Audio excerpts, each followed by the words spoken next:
Bonjour, je vous souhaite la bienvenue dans cette deuxième grande conférence plénière du Salon Stratégie Client 2022. Tellement heureux de se revoir, c'est ce que j'entends depuis ce matin, en présentiel enfin. Vous le savez, depuis 3 ans, nous attendions ce moment pour nous retrouver et échanger sur nos thèmes de prédilection. Mon nom est Thierry Spencer, je suis l'auteur du blog Le Sens du Client. Très heureux de vous retrouver aujourd'hui avec un panel 100% féminin. Même si nous n'avons pas tout à fait la parité, alors non seulement sur ce panel, parce qu'il manquerait éventuellement 2 hommes, mais sur l'intégralité des plénières, vous voyez qu'on est aussi sensible à ce sujet, d'autant plus qu'on va parler, enfin d'autant plus, non, vous allez me dire que c'est trop sexiste de dire ça, mais nous allons parler de la relation client. Éthique sera-t-elle éthique dans le futur ou pas du tout? J'espère qu'on aura quelques amorces de réponse. En tout cas, je vous rappelle que le hashtag de cet événement est StratégieC. Vous le voyez en haut à droite de l'écran qui est face à vous. Et donc, j'ai le plaisir d'animer cette table ronde avec 3 invités qui ont bien voulu témoigner sur le thème « La relation client sera éthique ou ne sera pas ».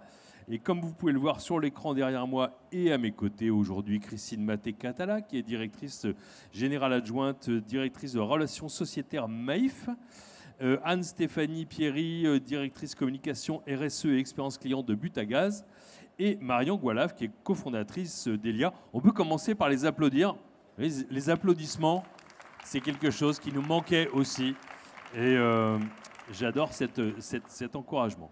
Alors, j'aimerais, avant de passer la parole à nos invités, vous citer peut-être quelques résultats d'études récentes concernant le sujet qui nous préoccupe aujourd'hui. Un premier chiffre pour illustrer la défiance persistante, qui est une véritable toile de fond de nos relations, malheureusement, entre les marques et les clients. Seulement 34% des consommateurs pensent que les entreprises sont de bonne foi quant à leurs engagements et à leurs promesses, d'après une étude Meaningful Brands de Davas, une étude de l'an passé. Un chiffre qui illustrait une de mes tendances 2022 que je rédige chaque année sur mon blog et que j'avais intitulé « Le client sera label ». Et nous aurons d'ailleurs l'occasion d'évoquer les différentes façons justement de s'engager et de rassurer le client dans cette table ronde. Deuxième résultat d'étude, 82% des Français pensent qu'il y a de moins en moins de repères et de valeurs dans notre société, selon la 14e édition du baromètre de la consommation responsable, un baromètre que vous devez connaître, de Greenflex et de l'ADEME. Alors on verra dans cette table ronde comment les 3 entreprises qui sont représentées ici cet après-midi sont attachées justement à leurs valeurs et au respect de celles-ci. Et je racontais une toute petite anecdote tout à l'heure avant de monter sur scène. J'ai croisé une personne ce matin qui me dit: vous savez, dans les thèmes à traiter lors du Salon Stratégie Client, vous devriez parler des valeurs, de l'éthique. Je dis, rendez-vous à 14h. Donc peut-être que la personne qui m'en a parlé est dans la salle. Donc c'est pour vous. Troisième chiffre, 63% des Français sont plus attentifs aux engagements des entreprises depuis qu'a éclaté la crise sanitaire, d'après un sondage d'OpinionWay pour Salesforce et les Échos paru en mai 2021. Vous voyez que finalement, un grand sujet de préoccupation et à nouveau peut-être qui a grandi aussi pendant la crise. Alors, venons-en à notre échange et notre table ronde. On va commencer par la présentation de nos invités. J'ai le plaisir d'accueillir Christine Maté-Catala, qui est à ma gauche, directrice générale adjointe de la direction relations sociétaires de la Maïf. La Maïf est une des 3 entreprises les plus récompensées dans le domaine de la relation client en France dans les 10 dernières années. Je vous assure, j'ai fait le calcul sur mon blog. J'ai appelé ça le prix des prix. Je peux vous dire que la Maïf fait partie de ces champions dans le domaine de la relation client. Et d'ailleurs, vous venez de recevoir il y a quelques jours une nouvelle distinction, à savoir la première place sur le podium Kantar BearingPoint, le podium de la relation client. Donc félicitations à nouveau pour ça. Et avant de vous donner la parole, oui, vous pouvez applaudir, oui, bien sûr. Bravo. Bravo à la Maïf, ses sociétaires et ses collaborateurs. Certains sont dans la salle, ils vont recevoir ce message qui va aller directement dans leur cœur de sociétaires comme moi. Donc avant de vous donner la parole, je voudrais tout de même vous avouer que j'ai pensé à vous en imaginant le nom de cette plénière, en effet, puisque la relation client sera éthique ou ne sera pas, c'est une forme de clin d'œil au livre que je vous recommande chaudement, qui est une véritable référence à mes yeux, un de mes livres de chevet, qui s'appelle « L'entreprise du XXIe siècle sera politique ou ne sera plus », qui est signé Pascal Demurger, qui est le directeur général de la Maïf. Alors Christine, est-ce que vous pourriez vous présenter et puis présenter la Maïf aux personnes qui sont ici avec nous cet après-midi? Alors, je vais commencer par la Maïf. La Maïf est une mutuelle d'assurance créée par des instituteurs, pour des instituteurs en 1934. Moi, j'aime à dire qu'on a cheminé dans le temps en s'ouvrant à la fois à d'autres publics, donc par cercle de connivence, et qu'on est passé d'une mutuelle de corps, corporatiste, enseignant, à une mutuelle de cœur, donc engagée sur certaines valeurs. Aujourd'hui, c'est à peu près 3,5 millions sociétaires. Quand je dis sociétaires, ce sont des foyers, donc il faut multiplier par X pour arriver aux personnes, 5 millions de personnes environ. On offre une palette qui va de l'assurance automobile, donc dommages, habitation, jusqu'à l'assurance de personnes. On assure des personnes comme vous et moi. On peut faire un sondage dans la salle, levez la main tous les sociétaires Maïf, assurés à la Maïf. Il ne faut pas que je dise n'importe quoi. Non, nous sommes devant des détenteurs d'une part sociale de l'entreprise. Là, on est plus représenté que nos parts de marché. Donc plutôt marché des particuliers, mais on est aussi marché ce qu'on appelle les personnes morales, donc tout le monde associatif. Et ça va de la petite association de quartier pour l'école de musique, en passant par la Fédération française de basket, par exemple. Enseignement, recherche, culture, etc. Nous sommes basés à Niort, donc des provinciaux de cœur. Notre siège social est provincial. Je pense que ça a une signification aussi d'ancrage dans les territoires. Et que dire de plus de la Maïf? C'est ce que tu as dit. On est aussi entreprise à mission, on en reparlera certainement depuis 2020. Et moi, au sein du collectif de l'ADG, mon couloir de nage, je suis une ancienne nageuse, ou mon territoire, ou mon terrain de jeu, c'est plutôt la relation sociétaire.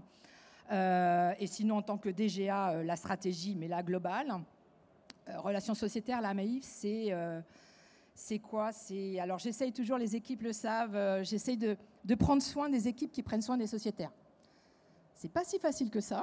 Il y a des hauts et des bas, c'est compliqué, mais c'est super. À la Maïf, on est, je pense, très attaché à ça. Ça englobe tous les réseaux avec un grand R et un petit X ou un grand X. Ça va de la partie commerce à la partie gestion sinistre, puisqu'on est un assureur, en passant par la partie pilotage des réseaux de prestataires, puisqu'on est un assureur. Ça va du réparateur automobile au médecin, à l'avocat, à l'expert habitation, parce qu'on les considère comme étant des parties prenantes de la relation sociétaire. Donc c'est au sein de notre direction, et toutes les fonctions support qui s'y rattachent, passant du pilotage de la performance opérationnelle jusqu'à des bureaux un peu plus techniques et juridiques. Donc on doit être un peu plus de 8000 salariés Maïf. La relation sociétaire, c'est 5200 personnes et 4700 au réseau. Donc une direction très opérationnelle où il y a beaucoup de gens. Et à nos côtés, c'est pour les sociétaires Maïf, ils le savent, eux, on a ce que j'appelle des sociétaires engagés, des militants. On en a un peu moins de 1000 sur tout le territoire qui sont à nos côtés dans les délégations conseils, qui sont nos agences, dans tous les départements. Et ce sont des sociétaires élus par les sociétaires. On vient de faire une élection de l'Ouest et qui représentent nos sociétaires et qui sont à nos côtés et qui nous aident au quotidien sur la relation sociétaire plus particulièrement et le rayonnement. Merci beaucoup de la présentation de ce panorama complet. Alors, je me tourne maintenant vers Anne-Stéphanie Pierry, qui est directrice communication RSE et expérience client chez Butagaz. Donc Butagaz a aussi été récompensé de nombreuses fois dans le domaine de la relation client, notamment par la FRC. Donc je salue le président qui a ce matin animé la première conférence plénière, et par le titre élu service client de l'année, d'ailleurs qui sera représenté par Ludovic Naudier, son fondateur, qui présentera une conférence plénière lui aussi. Alors Anne-Stéphanie, quand même, j'aimerais tout d'abord vous dire qu'il y a quelque chose que j'adore par-dessus tout et que vous voyez sur cet écran derrière et qui me semble extraordinaire, c'est-à-dire la formulation de votre fonction. Est-ce que vous avez remarqué? Directrice communication, RSE et expérience client. Vous voyez, c'est l'invité qu'il fallait pour cette table ronde, parce que tout me semble y être vraiment formidablement résumé. C'est un titre inimaginable pour de nombreuses entreprises et peut-être certaines qui sont ici dans la salle, et je me réjouis de vous donner la parole. Alors, est-ce que vous pourriez vous présenter et puis nous présenter en quelques mots votre entreprise? Merci Thierry pour cette merveilleuse introduction. Je vais veiller à être à la hauteur de cette intro. Alors bonjour à tous, ravi d'être parmi vous. Et merci de me donner l'occasion de parler de cette très belle marque qui est Butagaz, qu'on connaît finalement pas totalement. Alors évidemment, tout le monde connaît Butagaz pour sa bouteille de gaz et ses citernes de gaz, mais Butagaz est devenu plus récemment un fournisseur multi-énergie et services à l'énergie. Et on propose en fait tous les services et produits dont les Français ont besoin pour se chauffer dès qu'ils parlent d'énergie. Donc des granulés de bois, de l'électricité, du gaz naturel, des panneaux solaires, etc., etc. Et tout ça, c'est assez méconnu. Et en fait, on endosse maintenant une nouvelle promesse qui est d'être un fournisseur énergie, un fournisseur multi-énergie engagé dans la transition énergétique de proximité. Et donc ce positionnement, en fait, il nous porte et il porte... je dirais à la fois la façon dont on pense l'expérience client, la façon dont on pense la marque et la façon dont on pense la RSE. Et c'est pour ça que pour nous, il n'y a pas de différence entre les trois. Et c'est pour ça que dans mon équipe, on veille en fait à avoir une cohérence sur ces trois sujets. On sait qu'on a un magnifique trésor qui est notre marque, qui est connue depuis 90 ans, qui est dans le cœur des Français. Elle a été élue marque préférée des Français dans sa catégorie. Elle vient d'obtenir le label... la certification Relations Clients France. Donc tous ces éléments, ça vient en fait consolider la confiance que les Français ont dans cette marque, confiance que l'on veille en fait à la fois à développer dans la façon dont on traite la marque, la façon dont on pilote la stratégie RSE de Butagaz et la façon dont on conduit l'expérience client. Et pour nous, en fait, on est convaincus que les raisons pour lesquelles quelqu'un arrive chez nous, enfin un client arrive chez nous, doivent être les mêmes raisons que celles qui le retiennent et qui font qu'il a envie d'y rester. Donc on pense qu'il faut qu'il y ait une cohérence totale entre la promesse de marque et l'expérience client, et on y veille, et c'est la raison pour laquelle tout ça se retrouve représenté au même endroit dans l'entreprise, sans silo. Merci beaucoup. Alors, lorsque je conçois des rencontres autour de sujets qui sont relatifs à l'expérience client, il y a une chose que j'aime par-dessus tout, c'est-à-dire accueillir des entreprises issues de secteurs radicalement différents et des personnes qui ont aussi des parcours singuliers. Alors, mes filles sont très heureuses de savoir que vous êtes invités et je suis avec vous cet après-midi parce qu'elles vous connaissent bien. Et j'ai le plaisir d'accueillir donc Marion Goualave, qui est cofondatrice de Delia. Votre parcours dans la relation client et votre statut d'entrepreneuse font de vous un témoin du sujet qui nous intéresse aujourd'hui. Et d'ailleurs, on peut lire sur votre site la présentation suivante, je vais la lire. Une marque engagée, nos convictions. Au commencement d'Elia, il y avait également une démarche et une promesse, celle de prendre soin de vous, de votre santé et de notre planète. Nous suivons toujours cet engagement et entreprenons des actions engagées sur des aspects environnementaux, sociétaux, locaux et économiques. Alors Marion, merci de vous présenter et de nous présenter votre entreprise. Eh bien, merci beaucoup. Merci à tout le monde et à tous d'être là aujourd'hui. Donc moi, je suis Marion Goualave, je suis la fondatrice d'une marque qui s'appelle Elia. Elia, c'est une marque de lingerie, et une lingerie un peu particulière qui va venir remplacer la totalité des protections hygiéniques classiques qu'on peut trouver sur le marché. Et en consommant et en utilisant une lingerie Elia, nos clients vont pouvoir déjà améliorer leur confort pendant tout leur cycle menstruel, donc pendant leurs règles, mais également réaliser des économies sur le long terme et éviter de jeter dans la nature des protections hygiéniques classiques qui contiennent des substances, on va dire, nocives pour le corps et l'environnement. Et donc moi, comme vous le mentionnez, donc je viens de la relation client, je viens de la tech et de la data. J'étais en charge du revenu d'une entreprise qui a été rachetée par un grand groupe de la relation client.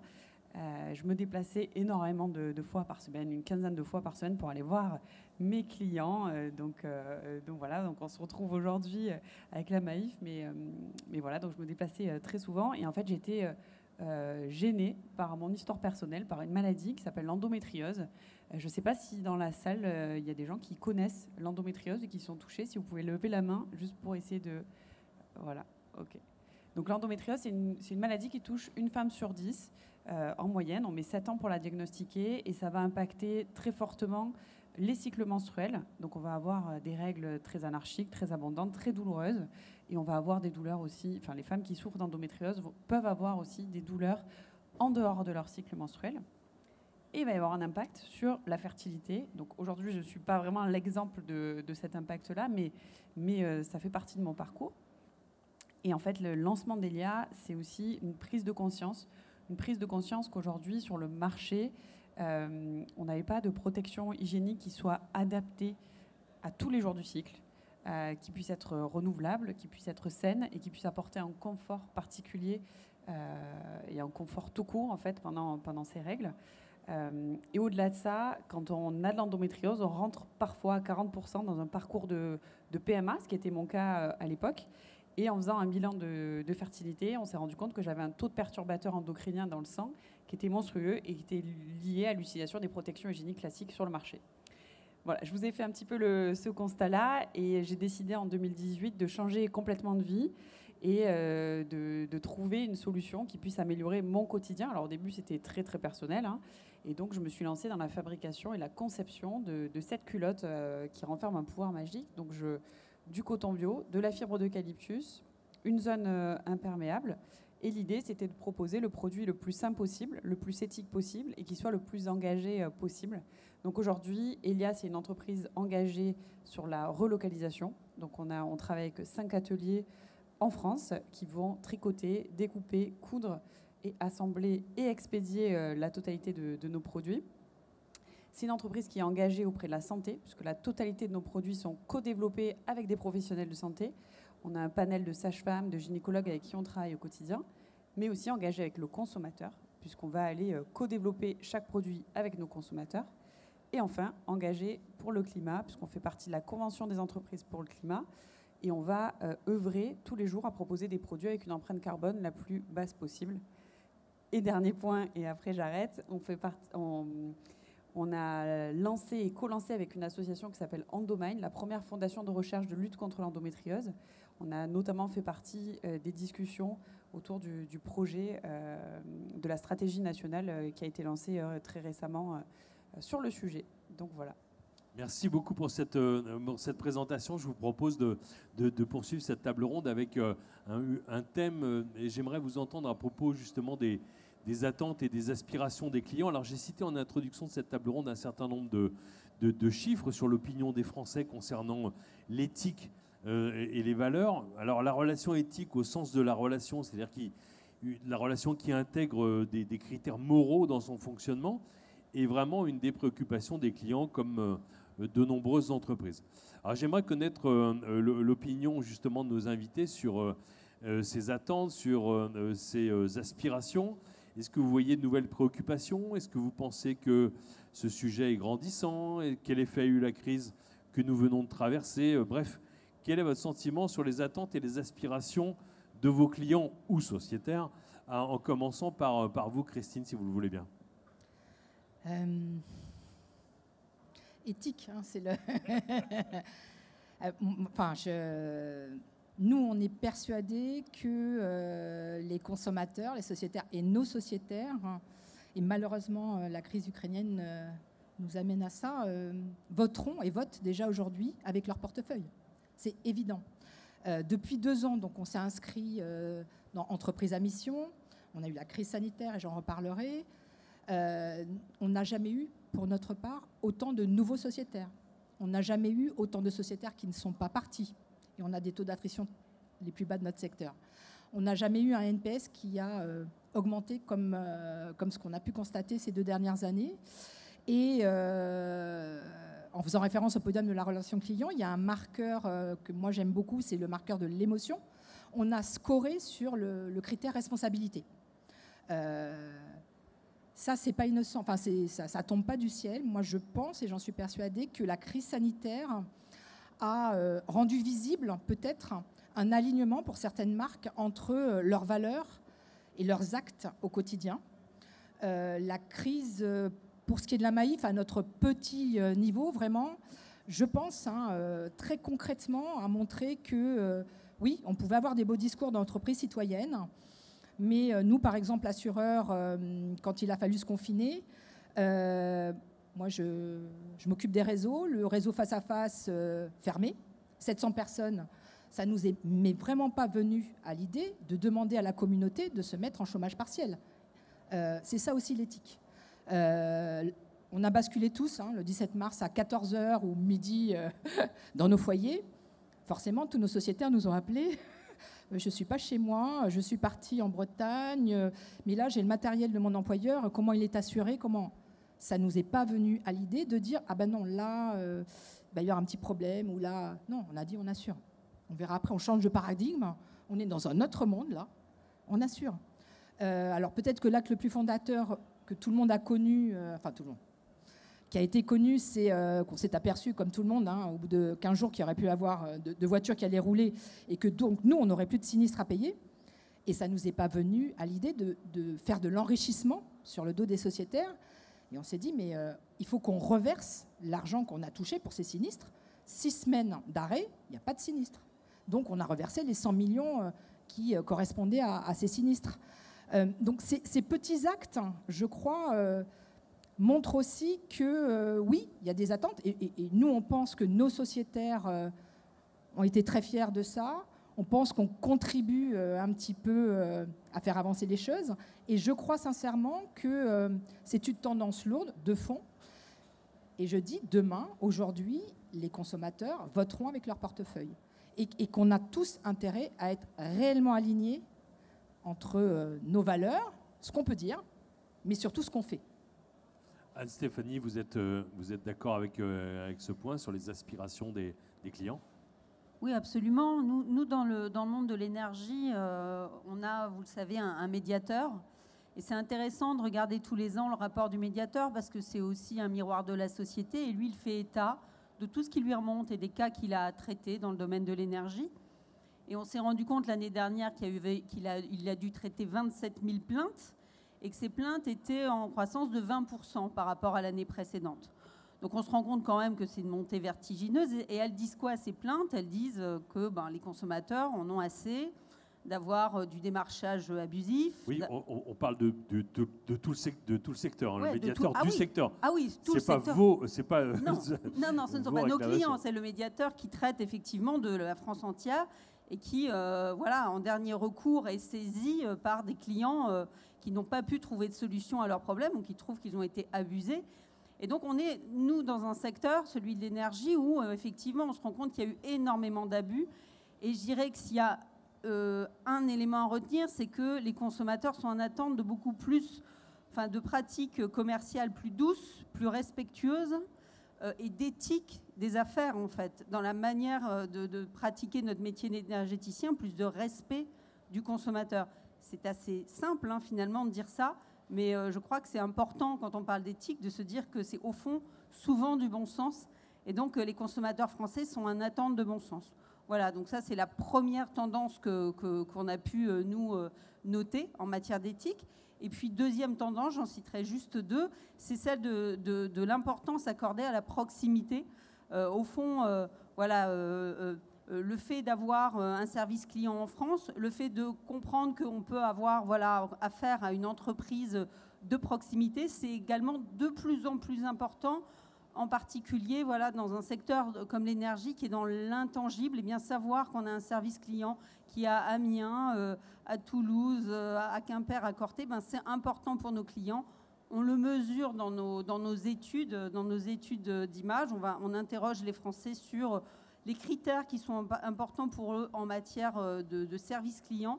Et bien en fait, quand on leur demande de classer, le service client en France arrive comme l'élément le plus important à leurs yeux. Donc ça prouve bien que cette recherche à la fois de simplicité, d'éthique, d'honnêteté et de proximité, eh bien voilà, ça résume finalement leurs attentes du moment. Merci beaucoup. Est-ce que vous êtes d'accord aussi avec ça, Marion? Alors vous avez créé votre entreprise à partir d'un, comment dire en marketing, d'un insight, même d'une situation personnel. Est-ce que vous pensez que, à la fois dans la fabrication du produit et dans la relation que vous entretenez avec vos clientes, vous percevez justement l'évolution de ces aspirations en termes d'éthique? Alors tout à fait. Donc nous, ça va faire 3 ans qu'on a lancé notre marque et nos produits sur le marché. Tout de suite, on a voulu proposer des produits avec une éthique forte et donc les labelliser pour montrer une transparence totale avec le consommateur. Donc nous, nos produits sont certifiés Origine France Garantie, qui garantissent qu'une écrasante majorité, donc nous on est à 99% du produit et du coût de revient final est fabriqué en local et en France. Ça nous assure plusieurs choses, et notamment de la transparence et de l'honnêteté envers le consommateur. Quand on fait un produit en France ou un textile, et notamment dans l'industrie textile en tout cas, et ça on l'a appris à nos dépens depuis 3 ans, on va acheter un produit auprès de fournisseurs, mais on ne va pas forcément avoir la facture de ce produit-là, et donc on peut avoir une matière qui est complètement, qui respecte pas un cahier des charges. Donc nous, c'est très important de pouvoir aller au bout et de proposer au consommateur le produit qu'il va acheter. Je rejoins Christine qui dit que le consommateur vote avec son portefeuille. C'est pareil dans le produit. Alors on en parlera tout à l'heure, mais nous on a 2 typologies de consommateurs, et le cœur de cible d'Elia, en tout cas, c'est des gens qui font attention à l'éthique. C'est des gens qui font attention à ce qu'ils consomment, parce qu'ils ont un attachement et des valeurs autour de la relocalisation, de l'environnement et de la santé. Donc nous, sur tous ces aspects-là, on va essayer de rassurer le consommateur. Par exemple, sur notre site, en bas de chaque fiche article, vous allez retrouver la décomposition du produit avec à quoi correspondent tous les coûts du produit. Et l'idée, c'est de montrer en toute transparence qu'une entreprise française, aujourd'hui, elle va établir des coefficients qui se tournent autour de 2,5, un coef multiplicateur de 2,5, quand une entreprise concurrente, par exemple, qui fabrique en Chine, va plutôt être autour de 10-12 en coef multiplicateur. Et donc là, le consommateur va être rassuré sur ce qu'il achète, sur l'éthique, et surtout, il va voir sur notre site et dans notre communication qu'on va au bout de nos engagements. Je préfère refuser un client que lui accorder une réduction de 50% sur mon produit, parce que si je fais ça, 1, je ne rentre pas dans mes frais, 2, je ne fais pas de dons à des associations, parce que je m'engage à reverser 10% de mes bénéfices, et ensuite, je ne vais pas pouvoir aller supporter tous mes engagements qui sont la relocalisation, la santé. Donc c'est très important pour nous, en tant que marque, de jamais déroger à nos valeurs et de jamais aller en dehors, parce qu'au-delà du produit, on est porteur de valeurs, on est porteur d'une expérience, et nos consommateurs viennent pour ça. Et ensuite, on aura une deuxième catégorie de consommateurs, mais qu'on ne peut pas forcément tout le temps adresser. Merci d'avoir témoigné sur vos convictions à propos des attentes de vos clientes et de vos clients et autres sociétaires. Et j'aimerais maintenant qu'on passe à la partie des initiatives et de la différenciation qu'elle porte, justement. Alors, on aurait pu faire une table ronde d'entreprise à mission, à vrai dire, parce que le statut d'entreprise à mission est une des réponses à ces attentes, mais on a choisi d'avoir la première entreprise, la première grande entreprise à avoir adopté ce statut. Je veux parler évidemment de la Maïf. Donc Christine, j'ai envie de vous demander de nous parler de ce statut qui a été adopté par plus de 250 entreprises en France. On peut noter aussi que le nombre d'entreprises à mission a quadruplé entre 2020 et 2021. Elles emploient plus d'un demi-million de personnes en France. Le label Entreprise à mission a d'ailleurs été créé en 2019 par la loi pour la croissance et la transformation des entreprises, dite loi Pacte. Alors la Maïf a été, je viens de le dire, la première grande entreprise à adopter ce statut. En quoi est-ce une réponse aux attentes de ses clients, Christine ? Je vais provoquer. Être entreprise à mission, ça ne change rien et ça change tout. En fait, ça ne change rien sur ce que nous sommes. Ça n'a rien changé. Et la manière dont on servait déjà nos sociétaires, nos clients. On était un assureur extrêmement engagé, un assureur militant avant la loi Pacte. Et en même temps, quand on réfléchit, et c'est pour ça que c'est le choix que nous, on a fait, ça change tout, quelque part. Parce que là, on se met à un niveau d'exigence qui est quand même assez conséquent. Pour tout vous dire, on a un comité de mission qui nous surveille et qui, à chaque fois que je dis quelque chose, le vérifie. Quand dans votre comité de mission, vous avez Alain Grandjean qui est membre du Haut Conseil pour le climat, c'est pas un rigolo, je l'aime beaucoup, hein, mais donc on a intérêt à tenir nos promesses. Et c'est de la transparence, donc ça nous oblige et ça nous impose. Et en même temps, quelque part, c'est irréversible, c'est inscrit dans notre statut. Donc une fois qu'on l'est, il faut faire. Nous, quand on a réfléchi pour poser notre raison d'être, hein, puisque chaque entreprise à mission pose sa raison d'être, on a beaucoup travaillé.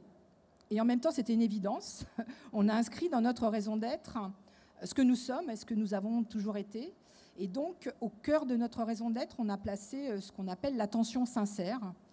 Alors, la formulation, c'est convaincu que seule l'attention sincère portée à l'autre et au monde permet un réel mieux commun. Nous la plaçons au cœur de nos engagements et dans chacun de nos actes. Mais au-delà de ça, ça veut dire qu'on a utilisé le même pilier, c'est-à-dire la culture et la relation client. Ce qui nous oblige à renoncer à la performance immédiate, c'était déjà notre cas, mais renoncer à la performance immédiate pour la performance à long terme dans la relation sociétaire. Ce qui nous oblige, et ça n'a pas été facile, nous on est aussi un assureur d'assurance vie sur l'épargne. On est aujourd'hui, maintenant, 100% responsable. Et ce qui donne de la puissance, c'est-à-dire que toutes nos pratiques vont dans le même sens et c'est la force du modèle et de cette cohérence qui donne notre puissance. Donc, entreprise à mission, il y a plein de belles marques qui ne le sont pas et qui sont éthiques. Donc, ça ne change rien. Et en même temps, ça change tout parce que ça donne une puissance, un rayonnement et un niveau d'exigence auquel il faut répondre. Merci beaucoup. On va faire un sondage dans la salle à main levée. Levez la main toutes celles et ceux qui connaissaient l'entreprise à mission et le statut d'entreprise à mission. Ah, tout de même, on va dire que c'est peut-être bien plus que la moitié. Donc c'est un grand progrès et tant mieux. Alors merci Christine, je me tourne vers Anne-Stéphanie Pierry. Donc vous partagez un point commun et vous y avez fait référence déjà avec la Maïf. Vous avez obtenu le label Service France Garantie. Et qui plus est, vous avez mis en place une charte éthique. Est-ce que vous pourriez nous parler de ces deux initiatives ? Avec joie.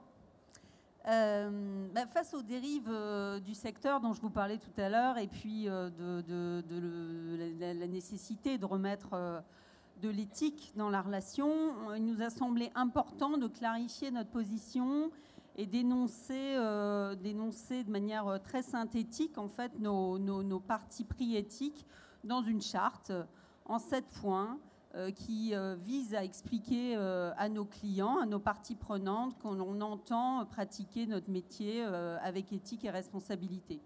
Ces 7 points, c'est le fait que chaque collaborateur signe un code de bonne conduite qui cadre complètement ses actions et donc sert de garde-fou dans la pratique du métier.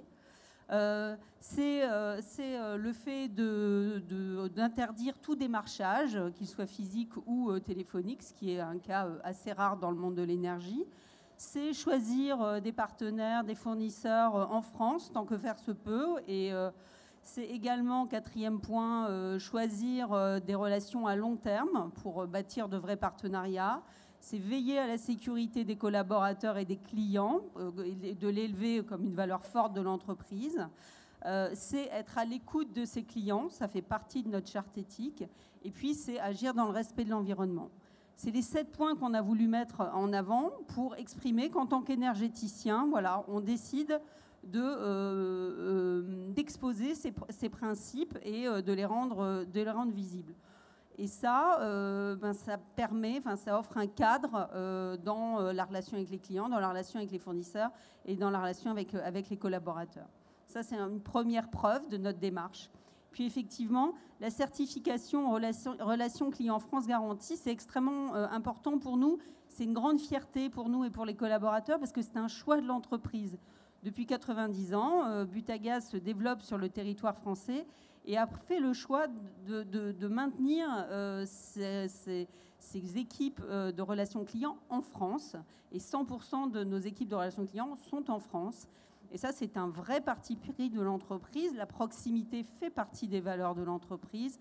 Le fait d'avoir des collaborateurs à proximité des clients, c'est une évidence.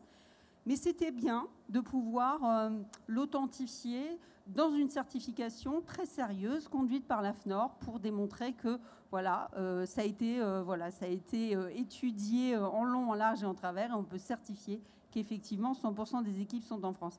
Et ça, c'est très important pour les collaborateurs, ça crée de la fierté, de la reconnaissance, que leur métier soit reconnu, mis en avant et préservé en France. Voilà. Et ça fait aussi partie de la démarche éthique de l'entreprise. Merci pour le partage de ces réponses et actions très très concrètes, comme vous le voyez. Et je me tourne vers vous, Marion, parce que votre parcours dans la relation client et votre sensibilité vous ont conduit à enrichir votre proposition de valeur et faire le choix aussi d'une dimension de co-construction très forte, avec notamment la mise en œuvre d'une plateforme. Est-ce que vous pourriez nous en dire plus ? Oui, tout à fait. Alors nous, c'est vrai qu'à la base, on propose un produit, donc quelque chose de très tangible, même si on était sur un produit très innovant. On a voulu aller plus loin en impliquant le consommateur, c'est ce que je vous disais tout à l'heure, dans tout le cycle de vie du produit, mais dans la co-conception de ce produit-là. Et au-delà, donc on a ce qu'on appelle des ruches, la ruche Elia, où on a des consommateurs qui vont venir tous les mois, en fait, définir la stratégie de demain, définir les produits de demain. On va aller faire des panels sur les tendances, sur les besoins des consommateurs. Et ça va se retrouver aussi au fil du temps, parce qu'on a développé une plateforme tech. C'est une plateforme santé sur laquelle on va avoir des professionnels de santé qui vont venir proposer tous les mois, toutes les semaines, des parcours santé, des parcours sportifs, des parcours bien-être à nos consommateurs. Et ça, on l'offre en fait à tous nos clients. L'idée, c'est on propose un produit qui va toucher à l'intimité, mais aussi à votre santé, et on va venir vous accompagner pour mieux vivre au quotidien vos cycles. Donc ça, c'est la première partie de nos engagements. Et ensuite, on va avoir des engagements très forts avec des partenaires plutôt institutionnels ou des grandes marques qui vont venir nous accompagner dans nos valeurs. On fait du Made in France, on est sur des coûts de production qui sont quand même assez élevés, mais on va aller au-delà. On veut montrer que, c'est pas que montrer, mais on veut suivre nos valeurs et vraiment y plonger, y plonger dedans. Et donc récemment, là par exemple, on s'est engagé à lutter contre la précarité menstruelle. Donc la précarité menstruelle, c'est le manque d'accès aux protections hygiéniques pour X raisons. Enfin, c'est pas le sujet, donc je ne vais pas forcément développer ça, mais on s'est engagé sur une production 100% Made in France et on est en train de reverser 50 000 culottes, donc produites, fabriquées en France, avec pour objectif d'accompagner le consommateur dans son pouvoir d'achat, dans une meilleure consommation et de l'évangéliser, donc de lui montrer qu'il y a une consommation alternative qui est plus durable et que cette consommation, elle peut être vertueuse et venir du territoire français. Parce qu'aujourd'hui, on a des entreprises dans l'industrie qui font un travail incroyable et il faut pouvoir les valoriser. C'est un peu ce que vous disiez, Anne-Stéphanie. Aujourd'hui, on a des collaborateurs qui sont... On est Origine France Garantie aussi. On a des collaborateurs qui sont fiers qu'on porte ces certifications parce que du coup, on représente une qualité de vie, on représente une qualité, un respect des droits en fait sur le sol français. Et donc ça, c'est important. Et surtout dans l'industrie où on a l'habitude d'avoir une image de la personne qui bosse dans une usine, les mains dans le cambouis, etc. Non, aujourd'hui, on est sur des métiers qui ont de la valeur et ça, il faut le montrer, il faut le porter. Et nous, en tant que marque, c'est aussi notre devoir. Merci beaucoup. J'aimerais que notre quatrième tour de table soit consacré aux actions au bénéfice de tous. Alors, on a partagé donc les attentes des clients, votre stratégie, écoutez vos initiatives. Maintenant, passons aux actes, comme on dit à la Maïf d'ailleurs, à ce qui vous distingue au quotidien dans votre action vis-à-vis de vos clients. Alors, Christine, à la Maïf, vous avez de nombreuses initiatives et vous dites, pour reprendre exactement la formulation, chaque acte compte. Alors, est-ce que ces actes sont en symétrie? C'est-à-dire, est-ce qu'ils ont un effet sur les relations en externe comme en interne? Comment est-ce que se traduit cette attention sincère qui est dans votre raison d'être en interne et en externe? On tente, modestement, mais oui, de toute façon, il y a une symétrie évidente. Chaque acte compte. Alors, si on commence par la partie interne, Nous, ça fait depuis 2015, hein, on est passé d'un modèle, d'un mode de management assez traditionnel à un mode de management par la confiance. Et je crois que ça a été le démarrage de tout. Sur l'attention sincère en interne, ça a permis une dynamique, ça a permis de donner du sens, de se faire confiance, de lâcher prise, ce qui n'est pas facile. On n'est pas au bout, hein. Ça prend énormément de temps, mais c'est tellement fabuleux en termes d'attention sincère. Je peux donner plein d'actes, plein d'initiatives qui aujourd'hui persistent. Par exemple, dans le réseau, quand on recrute, systématiquement, on fait du co-recrutement. C'est-à-dire que le manager, la RH, bien évidemment, prennent la décision, font le profil sur le savoir-être, la posture, etc. Mais un ou deux membres de l'équipe co-recrutent avec le manager sur la partie intégration à l'équipe, tout simplement. C'est ça aussi l'attention sincère. C'est comme une coloc, hein, celui qui ne va pas ranger, on va l'avoir pendant des années chez soi. Et comme à la Maïf, en plus, sur l'attention sincère pour la partie externe portée aux sociétaires, on n'est pas rémunéré de manière individuelle. Il n'y a pas de prime individuelle. La prime collective, elle compte. Et donc le coéquipier compte énormément. Et son intégration au collectif compte énormément. C'est ça aussi l'attention sincère. On ne peut pas avoir une attention sincère. Nous, on pense, on ne peut pas avoir une attention sincère portée aux sociétaires si je lui dis de vendre plutôt des produits bleus que des produits rouges. Ce n'est pas très respectueux. Si je lui dis de lire un script, nos scripts, Maïf, et on regarde, je vous invite à partager avec d'autres marques, et on regarde, alors nous quand on est sur les podiums, on discute avec les belles marques, et on se trouve plein de points de similitude. Nos scripts, Maïf, mais Nespresso n'a pas de script non plus. Certification 100% relation client France, Butagaz, Maïf. On a quand même des champs qui sont vraiment, vraiment communs. Sur l'aspect certification France, l'emploi, l'attention sincère, on a tous, il y a le président de la FRC qui ne me contredira pas, Eric Dadian, on lance une grande enquête, on a tous des difficultés pour recruter dans nos centres de contact. Nous, on en a 20 sur tout le territoire. Ça va de Saint-Brieuc en passant par Nice, Paris. Avec nos petits moyens, on s'est débrouillé depuis plusieurs années. Et là, on en a encore créé un de plus l'année dernière. On a créé ce qu'on appelle les campus de contrats de qualification professionnelle. La seconde chance, on travaille avec Pôle emploi en essayant de certifier. C'est des jeunes et des moins jeunes, des profils qui, en termes de posture, d'habileté, ont tout pour bien réussir une relation client responsable et éthique, mais qui n'ont pas eu les codes au départ ou les études qui leur ont donné les moyens. Et on les forme pendant 1 an. Ils ont la certification ensuite du CQP. On en embauche à la Maïf, mais ils vont aussi ailleurs. Ils ont le droit d'aller ailleurs s'ils veulent aller sur d'autres villes ou d'autres territoires en France. C'est aussi ça, l'attention sincère. Chaque acte compte, oui, par rapport aux sociétaires aussi dans la relation qu'on peut avoir. Vous avez peut-être vu, on n'a pas des gros budgets publicitaires, mais la pièce détachée de réemploi, c'est un acte pour nous fondateurs, par rapport au climat, par rapport à toutes ces choses-là. L'attention sincère, ça a été, il y a une équipe qui s'occupe des réseaux de prestataires, et notamment ce qu'on appelle les épavistes, les démolisseurs, qui les ont accompagnés depuis 4 ans pour pivoter dans leur métier, pour passer de démolisseurs à déconstructeurs. C'est-à-dire que maintenant, chaque pièce est recyclée, etc. Et on a contribué, dans le cadre de cette filière, à pouvoir, en France, avoir des pièces détachées de réemploi que l'on utilise dans les réparations automobiles. Et les assureurs consomment beaucoup de réparations automobiles. Donc c'est ça aussi l'attention sincère. Ça peut être des petits actes comme des grands actes. Nous, forcément, ça va. On encourage chacun à son échelle de compte. C'est pour ça qu'on a... C'est une logique de chaque acte compte, de contribuer. Ça va de la politique de gestion d'actifs, puisqu'on est un assureur, jusqu'à la cantine bio à la Maïf, qui sert, l'alcool, il faut le boire avec modération, mais qui sert des bières, par exemple, qui sont faites dans un village à côté de Niort, à 12 km, dans le Marais Poitevin. Merci pour la présentation de ce panorama d'actes. Alors, Anne-Stéphanie, vous me parliez en préparant cette table ronde d'une initiative qui vous distingue et qui a un effet sur l'engagement des collaborateurs. Et parlez-nous de votre initiative des référents précarité.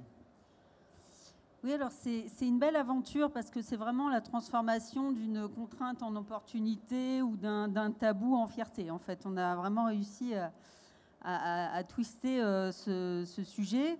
Alors, la précarité énergétique, ça touche 12 millions de Français chaque année. C'est des personnes, en fait, qui n'arrivent pas à chauffer leur logement parce que leurs logements sont des passoires énergétiques. Donc, ils paient des factures de plus en plus coûteuses pour finalement chauffer la rue, ce qui est un désastre économique, social, environnemental et sanitaire. Donc, ça pose des tas de problèmes. Et c'est un sujet qui, en tant qu'énergéticien, évidemment, nous touche. Elle touche tous les énergéticiens, mais très peu, en fait, agissent concrètement sur ce sujet parce que c'est un sujet douloureux. Effectivement, nous, notre métier, basiquement, c'est de vendre de l'énergie. Donc, vous voyez bien à quel point ça peut poser des débats au sein d'entreprises comme les nôtres. Et ça, on posait d'ailleurs à tel point que quand on travaille sur la marque, sur la RSE, sur l'expérience client, à un moment, on se dit c'est quand même un sujet dont il faut qu'on s'empare et qu'on arrive à dénouer.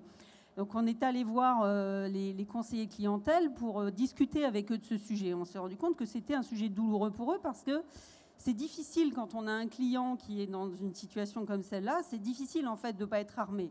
C'est difficile de ne pas savoir quoi lui répondre et d'être là juste pour lui faire payer sa facture. Et donc, on s'est rendu compte qu'il y avait un problème et qu'il fallait qu'on les forme, qu'on les accompagne, ces conseillers clientèle, pour mieux aider les clients qui se trouvaient dans cette situation. Alors, on ne peut pas, nous seuls, résoudre le problème. On ne peut pas se substituer aux services sociaux, aux associations. Mais en revanche, on peut bien aiguiller, bien conseiller, donner des conseils, orienter, enfin... Voilà, et puis surtout bien identifier au départ qui sont ces personnes, comment on peut mieux en fait les guider.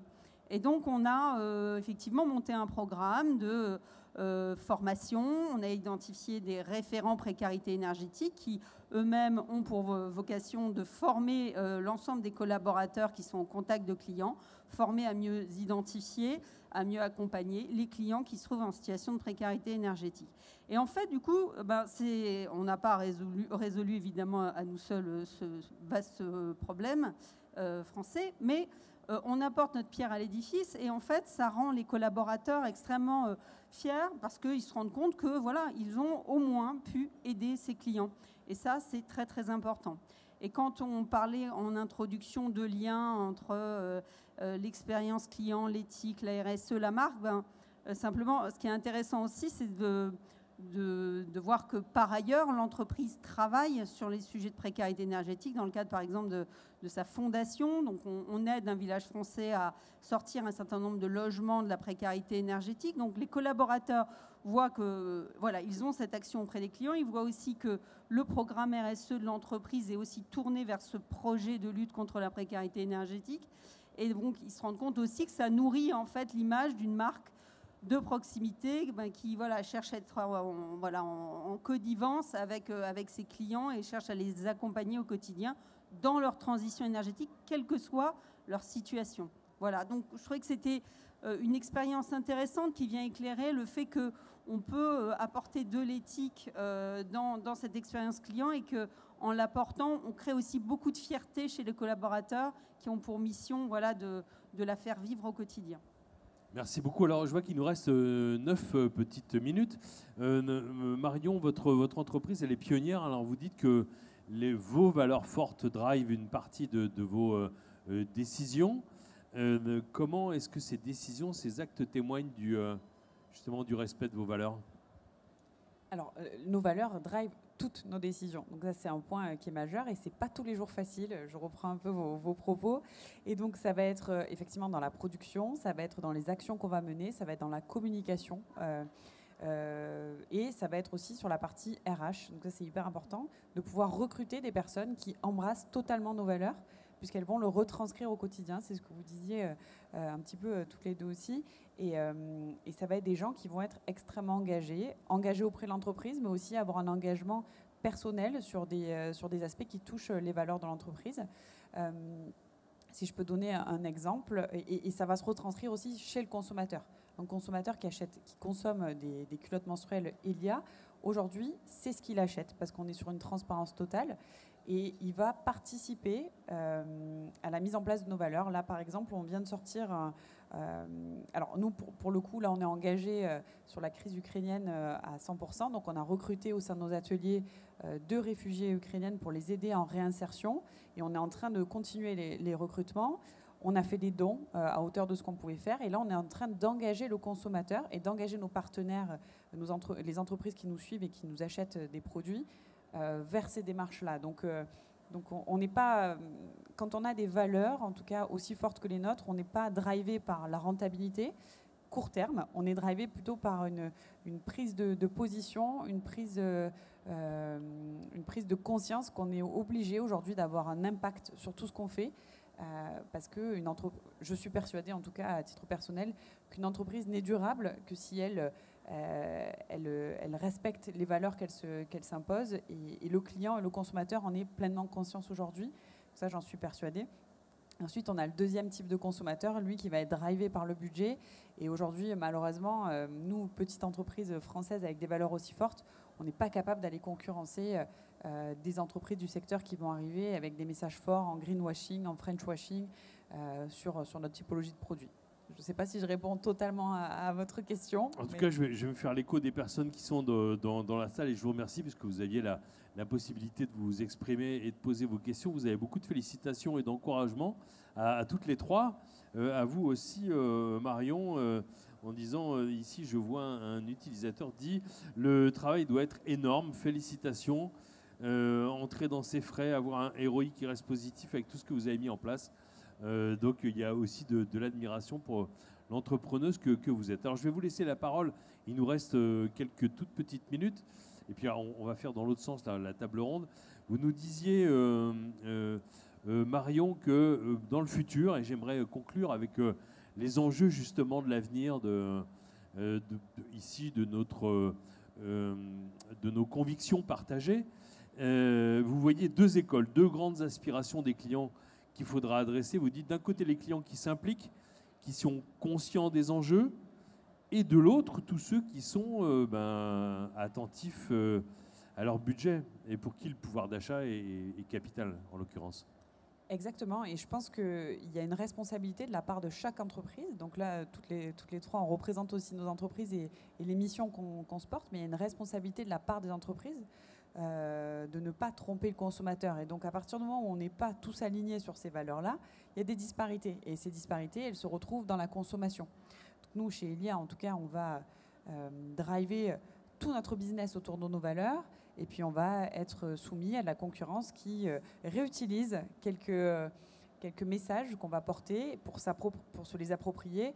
Et puis derrière, vont avoir des productions absolument pas éthiques, donc, mais qui vont toucher un consommateur, parce que ce qui touche le consommateur, ça va être le prix. Et ça va être son driver. Donc il y a 2 écoles et je pense vraiment que sur en tout cas une relation client éthique ou pas, ça passe aussi par une transparence totale et ça c'est malheureusement, enfin et heureusement en tout cas dans les mains des entreprises de demain. Merci. Comment est-ce que la directrice communication, RSE et expérience client, je vous ai dit que j'adorais ce titre, de Butagaz voit l'avenir? Nous, la crise actuelle prouve que sur l'énergie, augmentation des tarifs, difficulté d'approvisionnement, il y aura un mot d'ordre, c'est consommer moins, donc ce qui est quand même un vrai challenge pour un fournisseur d'énergie.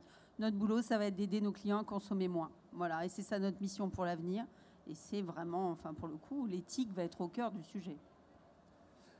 Alors comment la personne en charge des relations sociétaires dans l'entreprise la plus primée de la relation client de ces 10 dernières années, le titre pour mettre la barre un peu haute, pardon Christine, mais pour vous dire comment est-ce que vous voyez plus l'avenir? Pour nous, il y a le problème de la transition écologique. Enfin, on est assureur. Et donc, le climat, c'est quelque chose, tu le disais à Stéphanie, pour un énergéticien, ça va être compliqué. Nous, en tant qu'assureurs, c'est notre responsabilité, c'est notre pérennité aussi. Tout le monde voit, c'est assez simple, hein, le climat pour un assureur. Vous voyez les inondations, vous voyez les arrêtés sécheresse qui tombent. C'est des coûts multipliés, je ne vous explique pas par combien.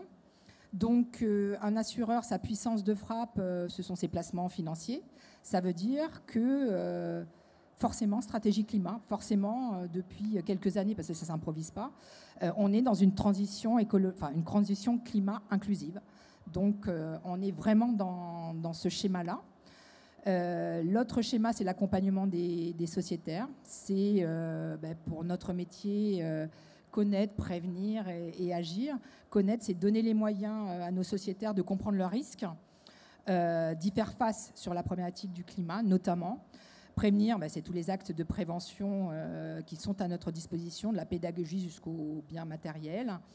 Et puis l'action, alors nous on a, Marion parlait des deux types de clientèle. Nous on a une doctrine, alors on en changera peut-être un jour, il faut toujours être assez pragmatique, qui est la suivante, qui est de dire, essayons de ne pas imposer, mais de convaincre. La conviction c'est toujours mieux que l'imposition.